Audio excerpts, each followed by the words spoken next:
En octubre de 1979, un hombre llamado Paul Volcker hizo algo que nadie se atrevía a hacer. Como presidente de la Reserva Federal de Estados Unidos, subió el tipo de interés oficial hasta niveles que parecían una locura. En junio de 1981, el tipo alcanzó el 20%. El 20%. Imaginad intentar comprar una casa con una hipoteca al 20%. Imaginad pedir un préstamo para vuestro negocio a ese tipo. La economía americana entró en la peor recesión desde la Gran Depresión. El desempleo se disparó al 10,8%. Empresas quebraron. Familias perdieron sus casas. Agricultores perdieron sus granjas. Pero Volcker tenía un objetivo: matar la inflación. Y funcionó. La inflación, que había alcanzado casi el 15% en marzo de 1980, cayó por debajo del 3% en 1983. Un solo número, cambiado por un solo hombre, transformó la economía más grande del mundo. Esa es la historia del tipo de interés oficial. La tasa que lo gobierna todo. Hemos visto qué es el interés y cómo funciona el interés compuesto. Pero hay un tipo de interés que está por encima de todos los demás. No lo fija el mercado. No lo fija un banco comercial. Lo fija un banco central. Y cuando sube o baja, todo lo demás se mueve con él. Hoy vamos a entender cómo funciona ese mecanismo. ¿Qué es el tipo oficial? ¿Cómo llega su efecto hasta vuestra hipoteca y vuestros ahorros? ¿Y por qué un puñado de personas reunidas en una sala pueden cambiar el destino económico de millones? El tipo de interés oficial, también llamado tasa de política monetaria, es el tipo al que un banco central presta dinero a los bancos comerciales. O, en algunos sistemas, el tipo al que los bancos pueden depositar su dinero en el banco central. Pensadlo así. Si vuestro banco necesita dinero de un día para otro, puede pedírselo al banco central. El precio que paga por ese préstamo es el tipo oficial. En Estados Unidos se llama Federal Funds Rate. En la eurozona, se llama tipo de las operaciones principales de financiación. En el Reino Unido, se llama Bank Rate. Los nombres cambian, pero la idea es la misma. Es el precio base del dinero en una economía. Y la palabra clave es base. Porque los bancos comerciales no os prestan a vosotros al tipo oficial.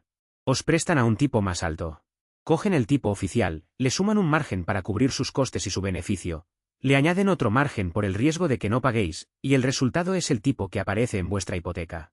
Si el tipo oficial es del 1%, quizá vuestra hipoteca sea del 3%. Si el oficial sube al 4%, vuestra hipoteca puede saltar al 6%. El movimiento se transmite, como una onda. Los economistas llaman a esto el mecanismo de transmisión. Y funciona en cadena. Primer eslabón, el Banco Central sube el tipo oficial.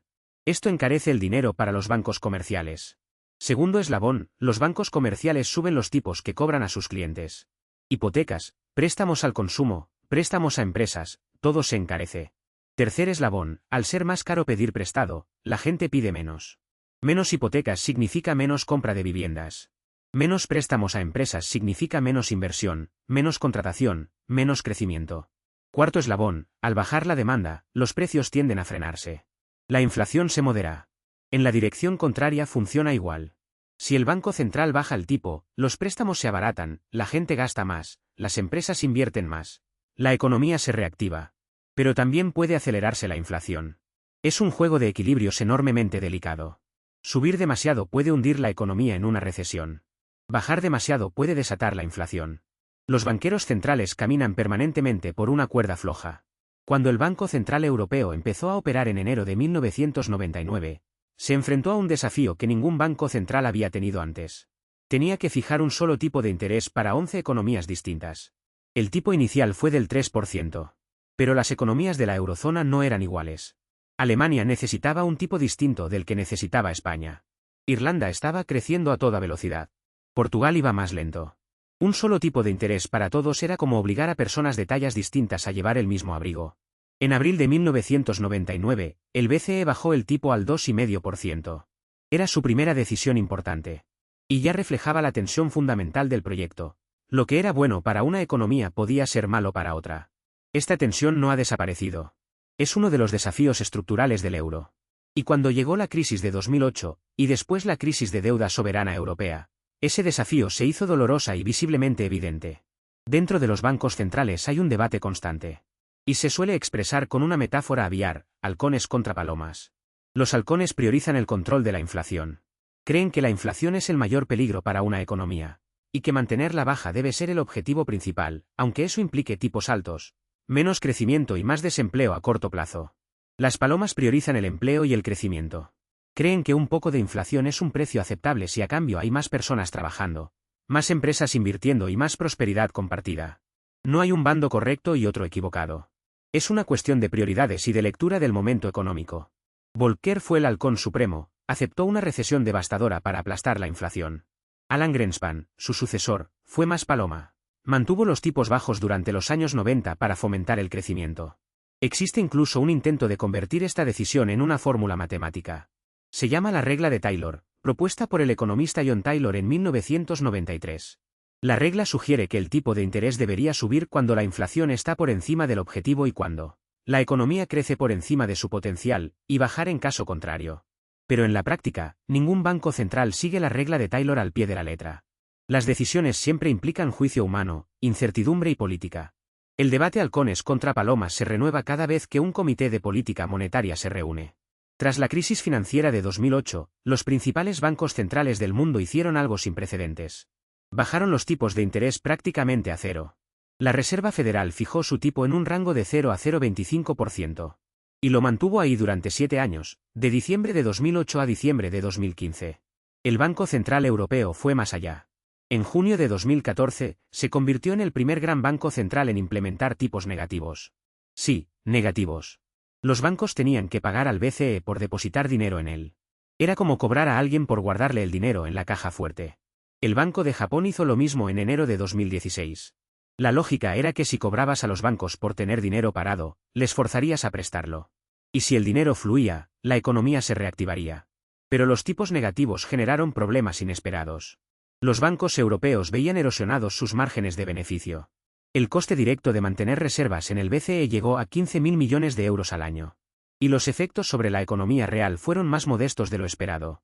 A pesar de casi una década de tipos negativos, el crecimiento en Europa y Japón fue anémico. La inflación se mantuvo por debajo del objetivo del 2%. No fue la política monetaria la que finalmente trajo la inflación de vuelta, sino las disrupciones de la pandemia y la guerra en Ucrania, que dispararon los precios de la energía y los alimentos.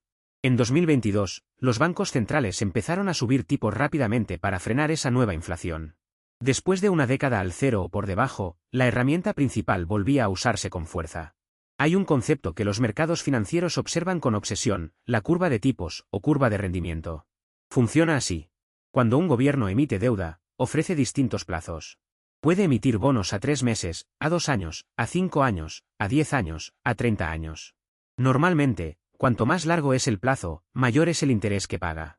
Porque a más tiempo, más incertidumbre. Si representáis estos tipos en un gráfico, con el plazo en el eje horizontal y el tipo de interés en el vertical, obtenéis la curva de tipos. En condiciones normales, la curva sube de izquierda a derecha. Los bonos a corto plazo pagan menos que los de largo plazo. Pero a veces la curva se invierte. Los bonos a corto plazo pagan más que los de largo plazo. Y cuando eso ocurre, los economistas se ponen nerviosos.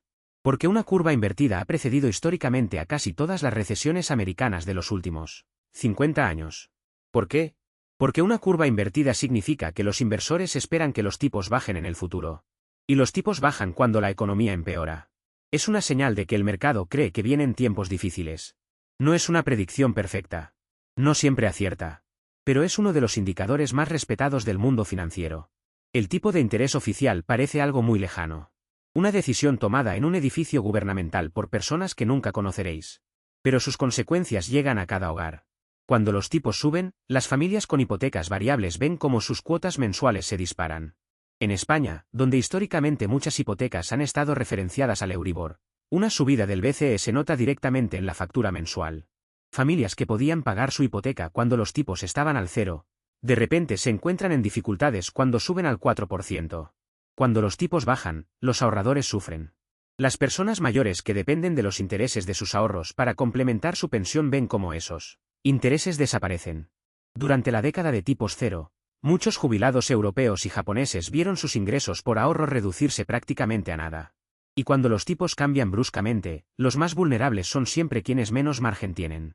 Una familia que vive al límite de sus ingresos puede sobrevivir a una subida de un punto porcentual. Una de 4 o 5 puede empujarla al impago. La política monetaria es, quizá, la fuerza más poderosa en economía. Y la mayoría de las personas no sabe cómo funciona. 3 ideas para llevaros de este episodio. Primera, el tipo de interés oficial es el precio base del dinero en una economía. Lo fija el Banco Central, y todos los demás tipos se mueven con él. Cuando sube, los préstamos se encarecen, el gasto baja y la inflación se modera. Cuando baja, ocurre lo contrario. Segunda, no hay consenso sobre cuál es el tipo correcto. Los halcones quieren tipos altos para controlar la inflación. Las palomas quieren tipos bajos para impulsar el empleo. Ambas posiciones tienen argumentos legítimos y consecuencias reales. Tercera, la herramienta tiene límites. Cuando los tipos llegan a cero, el Banco Central pierde su arma principal. Los tipos negativos fueron un experimento que duró casi una década, con resultados discutibles. Los bancos centrales suben los tipos para luchar contra un monstruo que puede devorar vuestros ahorros, vuestros salarios y la estabilidad de una sociedad entera. Ese monstruo tiene un nombre que todos conocéis: inflación. ¿Pero qué es exactamente la inflación? ¿Por qué suben los precios? ¿A quién beneficia y a quién destruye? Eso, la próxima vez.